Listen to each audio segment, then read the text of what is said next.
আসসালামু আলাইকুম। দুপুরের শীর্ষ সংবাদে স্বাগত জানাচ্ছি শাহনাজ পারভীন। সন্ত্রাসী সংগঠন হিসেবে আওয়ামী লীগ নিষিদ্ধ করল সরকার। গেজেট প্রকাশের পরই আওয়ামী লীগের নিবন্ধন নিয়ে সিদ্ধান্ত জানালেন সিইসি। আইনের মাধ্যমে আওয়ামী লীগ নিষিদ্ধের প্রক্রিয়া ইতিবাচক মনে করে বিএনপি। গণহত্যাকারীরা সারা দেশে বিশৃঙ্খলা সৃষ্টির পরিকল্পনা করছে আসিফ মাহমুদ। আমরা কোনো প্রতিকূল আন্তর্জাতিক প্রতিক্রিয়া আশা করি না, প্রেস সচিব। আবারও শাহবাগ ব্লকেড। সৌদি পৌঁছেছেন 37,830 হজযাত্রী, ভিসা হয়নি আরও 923 জনের। অপহরণকারীর আস্তানা থেকে 14 বাংলাদেশিকে উদ্ধার বিজিবির। সারা দেশে ভ্যাপসা গরমে নাভিশ্বাস 3 দিনের সতর্কতা। যুদ্ধবিরতির সিদ্ধান্তকে স্বাগত জানালো বিশ্ব সম্প্রদায়। কাশ্মীর ইস্যুতে ভারত পাকিস্তানের সঙ্গে একসাথে কাজ করার প্রস্তাব ট্রাম্পের এবং ইউক্রেনের সঙ্গে সরাসরি আলোচনার প্রস্তাব পুতিনের। শুনছিলেন শিরোনাম, এবার বিস্তারিত। অবশেষে সন্ত্রাসী সংগঠন হিসেবে আওয়ামী লীগকে নিষিদ্ধের সিদ্ধান্ত নিয়েছে সরকার। শনিবার রাতে উপদেষ্টা পরিষদের জরুরি বৈঠকে আন্তর্জাতিক অপরাধ ট্রাইব্যুনালে আওয়ামী লীগ ও তার নেতাদের বিচার কার্য সম্পন্ন না হওয়া পর্যন্ত সন্ত্রাসী বিরোধী আইনের অধীনে দলটির যাবতীয় কার্যক্রম নিষিদ্ধ করার সিদ্ধান্ত গ্রহণ করা হয়।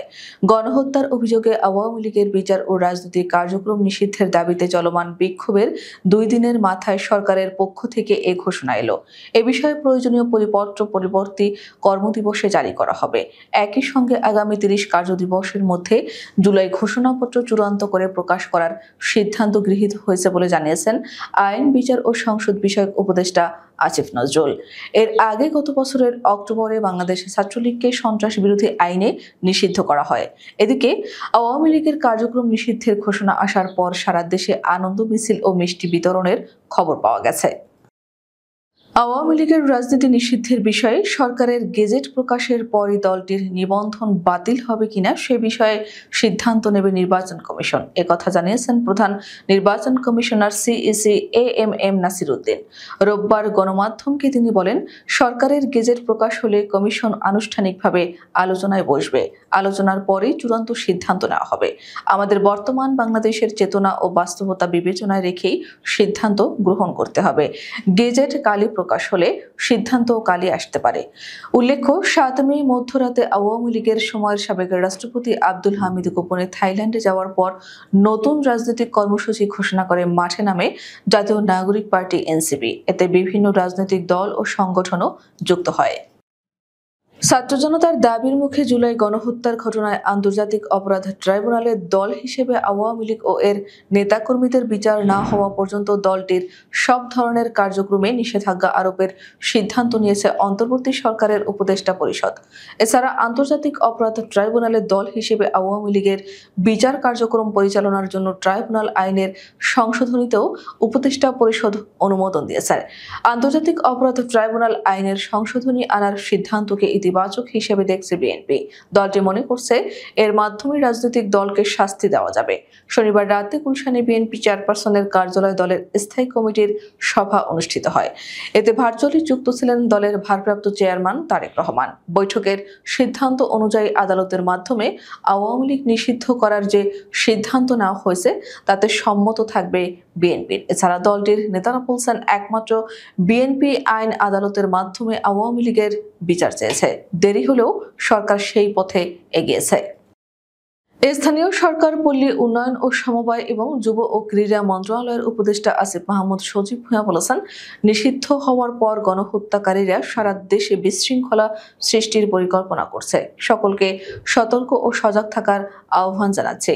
আন্তর্জাতিক অপরাধ ট্রাইব্যুনালে বিচার কার্য শেষ না হওয়া পর্যন্ত আওয়ামী লীগের যাবতীয় কার্যক্রম নিষিদ্ধ করার সিদ্ধান্ত হয়েছে। শনিবার রাতে উপদেষ্টা পরিষদের এক বিশেষ সভায় এই সিদ্ধান্ত গৃহীত হয়। সরকার এই সিদ্ধান্ত জানানোর পরই ফেসবুকে এক পোস্টে আসিফ মাহমুদ বলেন, বিচারিক প্রক্রিয়ায় চূড়ান্তভাবে নিষিদ্ধ হওয়াই অধিকতর গ্রহণযোগ্য ও স্থায়ী বন্দোবস্ত এবং তা করার জন্য ছাত্র জনতার দাবি অনুযায়ী আইসিটি আইনে যাবতীয় সংশোধন করা হয়েছে।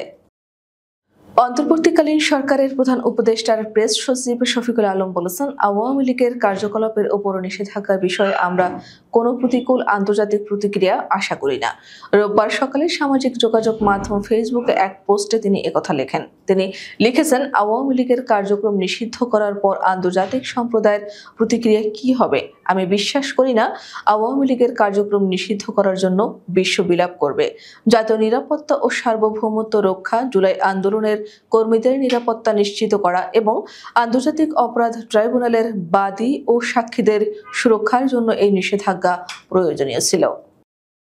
আওয়ামী লীগকে চিরতরে নিষিদ্ধ জুলাই ঘোষণাপত্র বাস্তবায়ন এবং আহতদের উন্নত চিকিৎসার দাবিতে আজ আবারও শাহবাগ অবরোধ করেছেন জুলাই গণ অভ্যুত্থানের আহতরা। রোববার সকাল থেকে তারা শাহবাগ মোড়ে অবস্থান নেন। আন্দোলনরত আহতরা বলেন, কোনো দলের ব্যানারে জুলাইকে হারিয়ে যেতে দিতে চান না তারা। আহতরা বেঁচে থাকতে আওয়ামী লীগ বা তাদের দোসরদের কোনোভাবেই পুনর্বাসন করা হবে না বলেও জানান তারা। আওয়ামী লীগের কার্যক্রম নিষিদ্ধের নামে নাটক নয়, আইন প্রয়োগের মাধ্যমে চিরতরে আওয়ামী লীগ নিষিদ্ধ করার দাবি তোলেন আন্দোলনকারীরা। তারা জানান, আওয়ামী লীগ নিষিদ্ধের ফয়সালা ছাড়া রাজপথে ছাড়বেন না তারা। এছাড়া রাজপথে থাকাকালীন জুলাই ঘোষণাপত্র চান তারা। বাংলাদেশ থেকে এ পর্যন্ত 37,830 জন হজযাত্রী সৌদি আরবে পৌঁছেছেন। শনিবার দিবাগত রাত 2:59 পর্যন্ত 94টি ফ্লাইটে এসব যাত্রী মক্কা মদিনার পথে রওনা হন। তাদের মধ্যে সরকারি ব্যবস্থাপনায় গেছেন 4,564 জন এবং বাকি 33,266 জন গেছেন বেসরকারি ব্যবস্থাপনায়। রোববার হজ সংশ্লিষ্ট সর্বশেষ বুলেটিনে এ তথ্য জানানো হয়েছে। তথ্য নিশ্চিত করেছেন হজ হেল্প ডেস্ক, যা বাংলাদেশ হজ অফিস, সিভিল এভিয়েশন অথরিটি, বিভিন্ন এয়ারলাইন্স ও সৌদি আরবের সূত্রে তৈরি হয়েছে। বুলেটিন অনুযায়ী এখন পর্যন্ত হজের জন্য 86,177টি ভিসা ইস্যু করা হয়েছে, তবে এখনও 923 জন হজযাত্রীর ভিসা জারি হয়নি।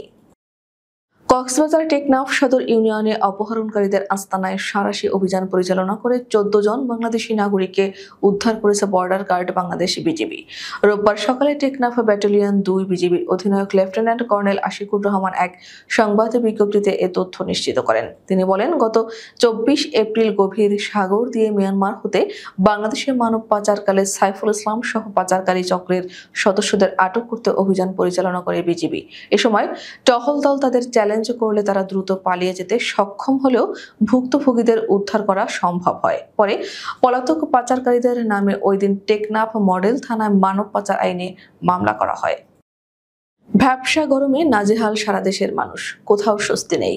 ভোর কিংবা রাতেও গরমের তেজ কমছে না। টানা 3 দিন ধরে এমনই দহন জ্বালায় চলছে দেশ, নেই বৃষ্টির দেখা। শনিবার ঢাকায় মৌসুমের সর্বোচ্চ তাপমাত্রা 40.1 ডিগ্রি সেলসিয়াস রেকর্ড করা হয়েছে। দেশের সর্বোচ্চ তাপমাত্রা রেকর্ড করা হয়েছে চুয়াডাঙ্গায় 42 ডিগ্রি সেলসিয়াস। সিলেট ও সুনামগঞ্জের আশেপাশে ছাড়া অনেক এলাকায় তাপমাত্রা 40 ডিগ্রির উপরে। শুক্রবার সর্বোচ্চ তাপমাত্রা ছিল দিনাজপুরে 41 ডিগ্রি সেলসিয়াস। বৈশাখের শেষ বেলায় এসে দেশ জুড়ে বয়ে যাওয়া তাপ প্রবাহের মধ্যে 3 দিনের সতর্কতা জারি করেছে আবহাওয়া অধিদপ্তর। ছুটির দিনে সকাল থেকেই তেতে পুড়েছিল রাজধানী। ভারত ও পাকিস্তানের মধ্যে সম্পূর্ণ এবং তাৎক্ষণিক যুদ্ধবিরতি ঘোষণাকে স্বাগত জানিয়েছে বিশ্ব সম্প্রদায়। কয়েকদিনে দুই দেশের মধ্যে যুদ্ধ বিমান, ক্ষেপণাস্ত্র, ড্রোন ও গোলাবর্ষণের মাধ্যমে সংঘর্ষের ফলে অনেক প্রাণহানির পর এই যুদ্ধবিরতির ঘোষণা আসে।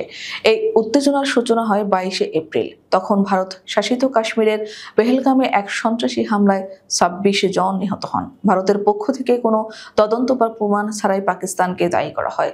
পাকিস্তান এই অভিযোগ জোরালোভাবে প্রত্যাখ্যান করে এবং নিরপেক্ষ তদন্তের আহ্বান জানায়। ভারতের অভিযোগের পরিপ্রেক্ষিতে পাকিস্তানের ভেতরে ড্রোন হামলা চালানো হয়। এর ফলে বেসামরিক হতাহতের ঘটনা ঘটে। পাকিস্তানের আন্তঃবাহিনী জনসংযোগ পরিদপ্তর ISPR জানায়, মোট 24টি হামলা করা হয়েছে। তাতে 33 জন পাকিস্তানি বেসামরিক নাগরিক নিহত ও 76 জন আহত হয়েছে। যুদ্ধবিরতি ঘোষণার মাত্র 16 ঘন্টা পর যুক্তরাষ্ট্রের প্রেসিডেন্ট ডোনাল্ড ট্রাম্প কাশ্মীর সমস্যার সমাধানে ভারত ও পাকিস্তানের সঙ্গে একসাথে কাজ করার প্রস্তাব দিয়েছেন।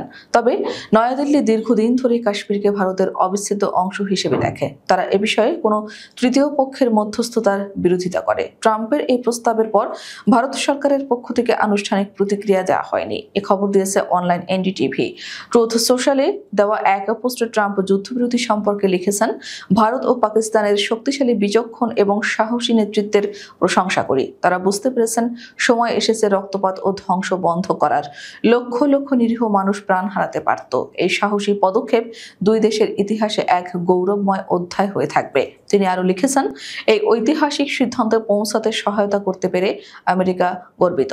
যদিও বিষয়টি আলোচনা হয়নি, তবু আমি উভয় দেশের সঙ্গে বাণিজ্যিক সম্পর্ক বাড়ানোর পাশাপাশি কাশ্মীর ইস্যুতে সমাধানের জন্য একসাথে কাজ করতে আগ্রহী।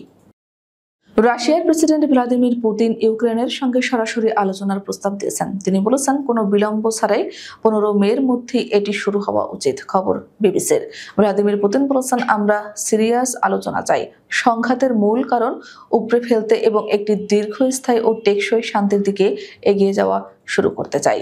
রাশিয়ার স্থানীয় সময় শনিবার গভীর রাতে ক্রেমলিন থেকে দেওয়া বিরল এক ভাষণে এসব কথা বলেছেন তিনি। আমাদের পরবর্তী রাত 10টার শীর্ষ সংবাদ দেখার আমন্ত্রণ জানিয়ে এখনকার মতো বিদায় নিচ্ছি। দর্শক, ভিডিওটি শেষ পর্যন্ত দেখার জন্য আপনাকে অসংখ্য ধন্যবাদ। নিত্য নতুন সংবাদ পেতে আমাদের ইউটিউব চ্যানেলটি সাবস্ক্রাইব করুন ও নিয়মিত নোটিফিকেশন পেতে বেল বাটনটি ক্লিক করুন এবং আমাদের ফেসবুক পেজটিতে লাইক করুন। এছাড়াও আমাদের ভিডিওতে লাইক দিয়ে শেয়ার করুন। আল্লাহ হাফেজ।